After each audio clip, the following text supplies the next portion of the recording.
अगर मैं आप लोग को बताऊं कि यहाँ पे Redmi और Realme जो आज के समय में बजट फोन्स और मिड रेंज फोन्स में पॉपुलर है, अब उनके साथ ये हो रहा है कि काफी सारे जो लोग थे, उनके जो एग्जिस्टिंग यूजर्स थे, अब उन कंपनीज से मूव कर रहे हैं और वो लोग शिफ्ट हो रहे हैं यहाँ पे लावा और वन प्लस के ऊपर।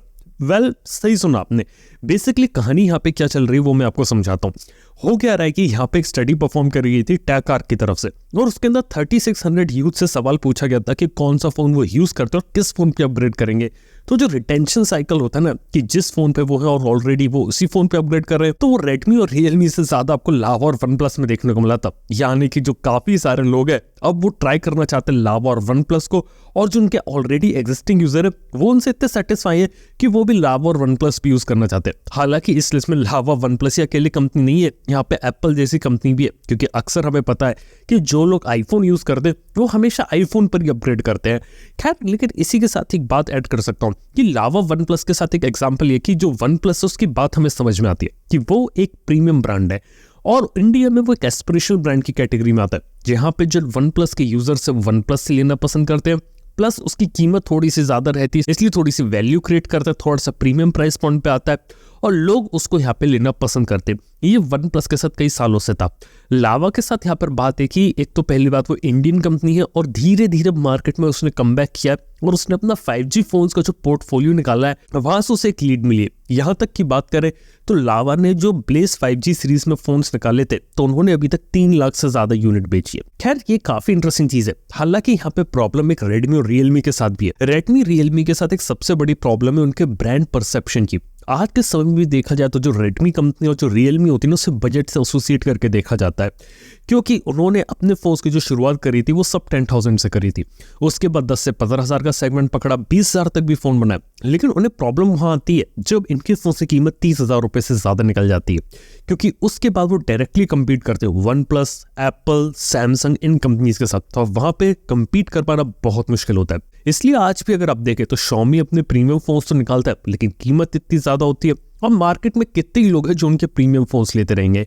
ये जो ब्रांड परसेप्शन की प्रॉब्लम है ना, ये Realme Redmi के साथ यही है कि आज भी इनके मेजॉरिटी फोन्स की जो सेल्स होती है वो 15,000 और सब 10,000 के अंदर ही होती है। अब देखने वाली बात है, क्या कंपनी इस ब्रांड परसेप्शन के टैग को तोड़ सकती है? बाय द वे, इस ब्रांड परसेप्शन के टैग से जो कंपनी यहाँ से आगे निकल पाई है ना, उसमें से कि Vivo, जो कि अपने प्रीमियम फोन्स के ऊपर थोड़ा ज़्यादा फोकस करती है और 10,000 के नीचे का सेगमेंट खत्म कर दिया है।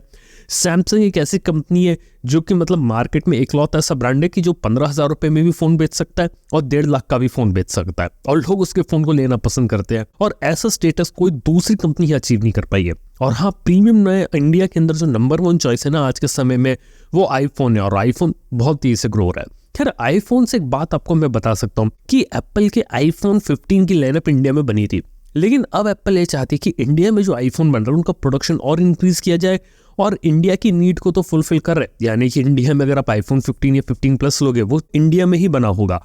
लेकिन बात यहाँ पर ये कि अब एप्पल का प्लान है इन फोन्स को बाहर भी एक्सपोर्ट करने का। कुल मिला के बात कही जाती है कि चाइना के ऊपर डिपेंडेंसी यहाँ पे कम करना चाहती है एप्पल, और एप्पल ये चाहती है कि इंडिया में ज्यादा से ज्यादा आईफोन्स को बनाया जाए। इसके लिए उसने टाटा को भी बोला है कि उन्होंने जो विस्ट्रॉन की फैसिलिटी एक्वायर करी है, जिसके तहत उसके अंदर प्रोडक्शन भी इंक्रीज किया जाए। इवन जो फॉक्सकॉन है वो भी $1.5 बिलियन और इन्वेस्ट कर रही है इंडियन प्लांट्स के अंदर, ताकि यहाँ पे प्रोडक्शन कैपेसिटी को इंक्रीज किया जा सके। इसके साथ ही आईफोन 16 का प्रोडक्शन भी यहाँ पे शुरू होगा और आईफोन 17 के बारे में तो ये तक बोला जा रहा है कि चाइना के बाहर वो पूरी तरीके से शायद इंडिया में बने। यानी कि अभी क्या होता है, पहले चाइना में बन रहा था, फिर उसके बाद इंडिया में बनना शुरू हुआ। लेकिन अब क्या होगा, चाइना को कंप्लीटली शायद इग्नोर करके लोग इंडिया पे थोड़ा ज्यादा फोकस करें, और अगर ऐसा होता है तो बहुत सही चीज होगी। लेकिन एक बात है यहाँ पे, अक्सर मुझसे लोग पूछते हैं कि प्रो मैक्स मॉडल इंडिया में बनेंगे। अभी तक कोई रिपोर्ट नहीं है। और प्रो मैक्स के साथ ही कि उनके लिए स्पेशल एक्सपर्टीज चाहिए, और प्रो मैक्स मॉडल का जो लाइफ स्पैन होता है जब एप्पल उसे बनाते हैं वो 1 साल से भी कम होता है, इसलिए उसका प्रोडक्शन बहुत ही लिमिटेड है और एप्पल उसे सिर्फ लिमिटेड जगह पे यहाँ पे बना सकते हैं। लेकिन वहीं बात करें प्रो और प्रो मैक्स के अलावा जो रेगुलर आईफोन्स होंगे, वो उसकी जो पॉपुलैरिटी, उसकी जो डिमांड है, इसलिए उस पर यहाँ पे फोकस करा जाएगा। हालांकि एक और बात पता चली थी कि जब इंडिया में आईफोन 15 को यहाँ पे बनाया जा रहा था ना, तो इस बार प्लानिंग ये किया गया था कि लॉन्च के टाइम iPhone 15 चाइना में भी बनेगा, इंडिया में भी बनेगा।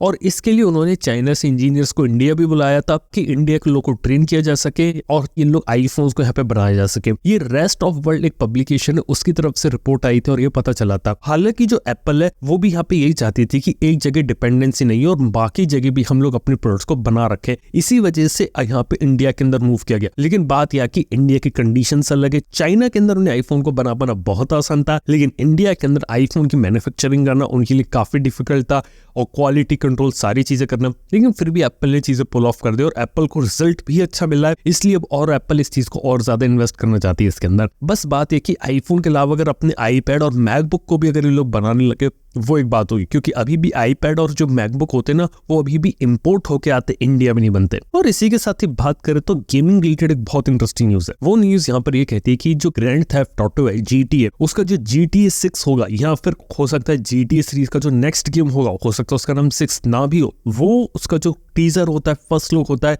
वो आपको शायद नेक्स्ट वीक देखने को मिल जाएगा, जो कि बहुत सही चीज होती है।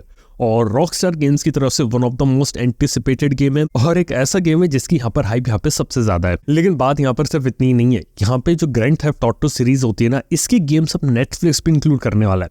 हालांकि नेटफ्लिक्स अपनी एंटरटेनमेंट एक कंपनी है जो कि अपनी स्ट्रीमिंग सर्विस के लिए जाना जाता है, लेकिन हाल फिलहाल मोबाइल गेमिंग के अंदर उतर रहे थे, जहाँ पे ये लोग गेम्स को अवेलेबल करवा रहे थे अपने प्लेटफॉर्म के थ्रू। लेकिन अभी तक कहते कोई बड़ा और मेजर गेम नहीं था, लेकिन इस बार उन्होंने काफी बड़ा खेल खेला है। जितने भी नेटफ्लिक्स सब्सक्राइबर है ना, उनको दिसंबर के मंथ में GTA 3, GTA Vice City और GTA San Andreas अपने मोबाइल फोन्स पे लोग प्ले कर पाएंगे। अगर आप नेटफ्लिक्स के सब्सक्राइबर है तो आप इस चीज का यहाँ पर यूज कर सकते हैं, क्योंकि नेटफ्लिक्स जानता है ना वो गेमिंग की वैल्यू यहाँ पे समझिए, उसे पता है कि गेमिंग का बहुत बड़ा मार्केट और उससे वो यहाँ पे टैकल करना है, इसलिए मोबाइल फोन गेमिंग के अंदर भी उतर रहा है, प्लस बिग स्क्रीन गेमिंग के अंदर भी ये लोग उतरने वाले हैं। हालांकि काफी इंटरेस्टिंग चीज है कि किस तरीके से जो एंटरटेनमेंट और OTT कंपनीज होती है ना, गेमिंग की तरफ भी उतर रही है। हालांकि मैं बोलूंगा कि इंडिया में भी इस टाइप की चीजें पॉपुलर हो रही है और इंडिया में भी क्लाउड गेमिंग के ऊपर जियो यहाँ पे काम कर रही है अपने जियो गेम्स के अंदर, लेकिन पिछले 1 साल से उनकी सर्विस भी बीटा के अंदर है। लेकिन अब देखने वाली बात होगी कि यहाँ पे इंडिया वाले मार्केट के अंदर जो OTT कंपनीज है उनके ऊपर इसका क्या इम्पैक्ट पड़ता है। और एक और बात बता सकता हूँ कि GTA का फायदा यहाँ पे हो सकता है कि हाइप यहाँ पे सबसे ज्यादा उस गेम की, इसलिए जो कंपनीज है ये GTA सीरीज को यहाँ पे यूज कर रही है मार्केटिंग करने के लिए। इवन जो GTA 6 आने वाला है उसकी भी यहाँ पे लिटरली काफी ज्यादा हाइप है और लोगों में भी बहुत ज्यादा एक्साइटमेंट है। और मेरे को लगता है कि अगर 2023 के एंड में अगर इस गेम का टीजर यहाँ पे निकाल रहे हैं तो आप समझ सकते हैं कि शायद एक गेम जो है वो 2025 में यहाँ पे रिलीज हो। देखते कब होते हैं GTA वाले गेम्स की कहानी। तो दोस्तों ये थी आज की कहानी। वीडियो अगर आप लोगों को पसंद है तो लाइक करना, शेयर करना, सब्सक्राइब करना, चैनल को। थैंक यू वीडियो देखने के लिए। मैं आपसे मिलता हूं नेक्स्ट वन के अंदर। Good bye.